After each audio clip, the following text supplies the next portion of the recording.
Elevator চ্যানেলে আমি তোমাদেরকে ওয়েলকাম জানাচ্ছি। আহ, যারা ম্যাকআউট ইউনিভার্সিটিতে পড়ছো, ইউজি বা পিজি যে কোর্সেই হোক না কেন, বিটেক, এমবিএ, এমসিএ, বিবিএ, তোমাদের 26শে নভেম্বর থেকে পরীক্ষা শুরু হয়েছে। এবার এই এই যে পরীক্ষার ডেটটা, এটা নির্ধারিত সময়ই হচ্ছে, এবং এটা অনেক আগে থেকেই ম্যাকআউট ইনফর্ম করেছিল।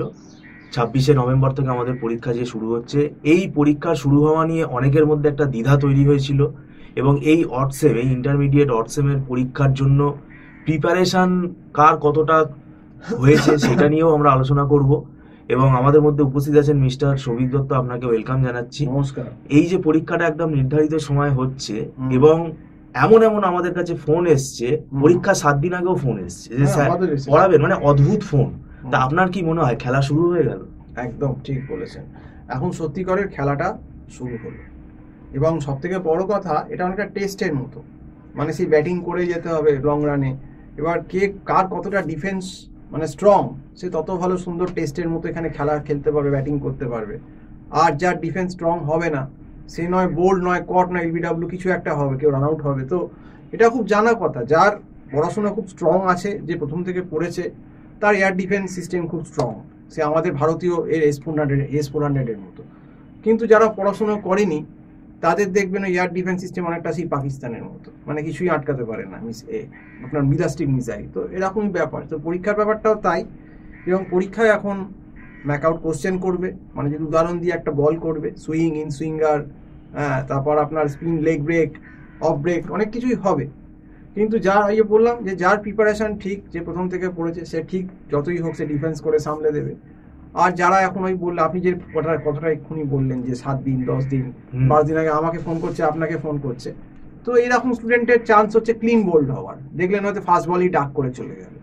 তো এই ডাকের সম্ভাবনাটা এইরকম ক্যাটাগরি স্টুডেন্টের, যারা পরীক্ষা 10-12 দিন আগে বই খুলে সিলেবাস। একদম আমাকে তো একটি স্টুডেন্ট, কোন কলেজের বেশ বললো, স্বামী বিবেকানন্দ নাম করেই বলছি, একটি স্টুডেন্ট ফোন করে বললো পরে এখন অবধি নাকি সে কলেজেই যায়নি, এবং সে এই 2 দিন আগেই ফোন করেছিল। সে কিছু সিলেবাসই নাকি জানে না, তার থেকে একটা অ্যাক্সিডেন্ট নাকি হয়েছিল, জানি না, সেটা বলা উচিত না, হয়তো হতে পারে অ্যাক্সিডেন্ট, সত্যিকারের অ্যাক্সিডেন্ট সেরকম মেজর হয়েছে, সে 2 মাস ঘরে বসেছিল।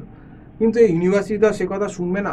কিন্তু এই জানুয়ারি মাসে ধরুন যদি ফার্স্ট সেমিস্টারটাও হয়, সেও বা সামলাবি। তো এটা একটা উদাহরণ দিলাম, মানে স্টুডেন্টের মানসিকতা, মানে স্টুডেন্ট আগে থেকে কোনো কিছু করছে না। আচ্ছা, 10 দিন আগে যে আপনাকে পরীক্ষা, 10 দিন আগে সেমিস্টারের পরীক্ষার আগে ফোন করে বলবে স্যার পড়ান, এটা কি আপনি মনে করেন যে স্টুডেন্ট আপনাকে অপমান করছে এক ধরনের?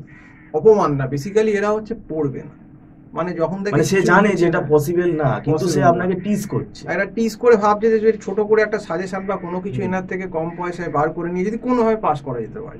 কিন্তু আপনিও জানেন যে এমবিএ লেভেলে ইকোনমিক স্ট্যাটের কোনো এরকম সাজেশন হয় না, বা স্ট্যাট আপনাকে হাতে কলমে করতে হবে। তো এই তো থিওরি পেপার নয় যে আমার সাবজেক্টগুলো আমি নোট দিয়ে করব। এগুলো বোর্ডে করাতে হয়, কষতে হয়, ডেরিভেশন বোঝাতে হয়, বা স্ট্যাটের অঙ্ক করাতে হয়। তো সেক্ষেত্রে দেখুন, যে কোনোদিন পড়েইনি সাবজেক্টটা, সে তো সেটা বুঝতে পারছে না, তার কোনো ধারণাই নেই যে সাবজেক্টটা কি করে ট্যাকেল করতে হবে। সেই জন্যই সে এরকম অদ্ভুত বোকা আর কি কাণ্ড কীর্তি করে, যে 10 দিন আগে পরীক্ষার ফোন করছে, 9 দিন আগে ফোন করছে। এটা একদিন যেমন একজন স্টুডেন্টের মা যেমন বলছেন, পরীক্ষার 10-12 দিন আগে স্যার ফাইন্যান্স পড়াবে, ফাইন্যান্সটা পড়িয়ে দেবেন 10 দিনে। আচ্ছা, এই ফাইন্যান্স স্পেশালাইজেশন এমবিএতে ম্যাকআউটের যাদের ট্যাক্স, পোর্টফোলিও, ফিনান্সিয়াল মার্কেট, তো এক্ষেত্রে কি করে 3 মাসে, এই 10 দিনে, সরি ভুল বললাম, 10 দিনে এই সিলেবাস, 3 মাসের সিলেবাসটা 3-4 মাসে, যেটা পরে স্টুডেন্টরা 4 মাস মিনিমাম সময় দিয়ে লাগে পড়তে, মিনিমাম, তাও পুরো হবে না, 70%, 75%, সেটা কি করে 10 দিনে সম্ভব পড়ানো কাউকে? তো গার্জেনও সেরকম, স্টুডেন্টও সেরকম। তো এইভাবেই চলছে। তো সেক্ষেত্রে এই যে বললাম আপনাকে, ক্লিন বোল্ড, ডিফেন্স নেই কোনো, বোল্ড নয়, পেছনে কট বিহাইন্ড হয়ে যাবে। তো সেই রকম ব্যাপার। আর যাদের একটু পড়াশোনা ভালো করে করেছে, প্রথম থেকে সিরিয়াস একটু চেষ্টা করেছে, ডেফিনেটলি তাদের যতটা এফোর্ট দিয়েছে সেই অনুযায়ী তারা নম্বর পাবে। কেউ খুব ভালো এফোর্ট দিয়েছে, মোটামুটি খুব ভালো নম্বর পেলো। কেউ মোটামুটি ভালো করেছে, ভালো নয়, যেরকম যে এফোর্ট দিয়েছে ঠিক সেরকমই নম্বর তাদের এক্সাম হলে পাওয়া উচিত।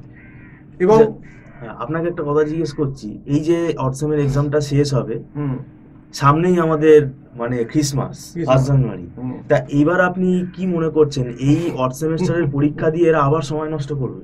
একদম একদম, বেশিরভাগ সব স্টুডেন্ট, বেশিরভাগ। আমি আপনাদের কি বললাম, অনেক স্টুডেন্ট এমন আছে পরীক্ষা দিয়ে বুঝতে পারবে ফেল করবে, কিন্তু তাদের ওইটা কেটে গেছে, ফেলটাও একটা অভ্যেসে পরিণত হয়ে গেছে অনেকের কাছে।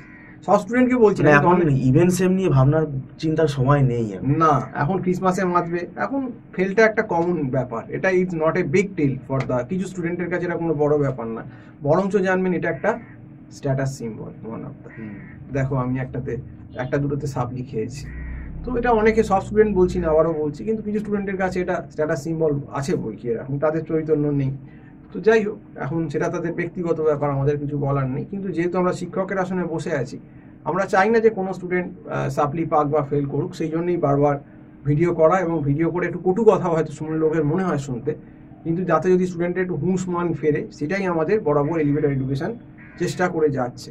এখন আমার কথাগুলো কেউ খারাপভাবে নেবে, ভালোভাবে নেবে, কিভাবে নেবে আমি জানি না, তবে অনেক খারাপ কটু কথা যেটা সত্যি কথা, সেটা যদি অনেকে কেউ শোনে, আমার মনে হয় তার ভবিষ্যতে অনেক ভালো হবে। তো যাই হোক, আজকে এই অবধি বলেই শেষ করছি। সম্পূর্ণ ভিডিওটা দেখার জন্য অসংখ্য ধন্যবাদ। নমস্কার।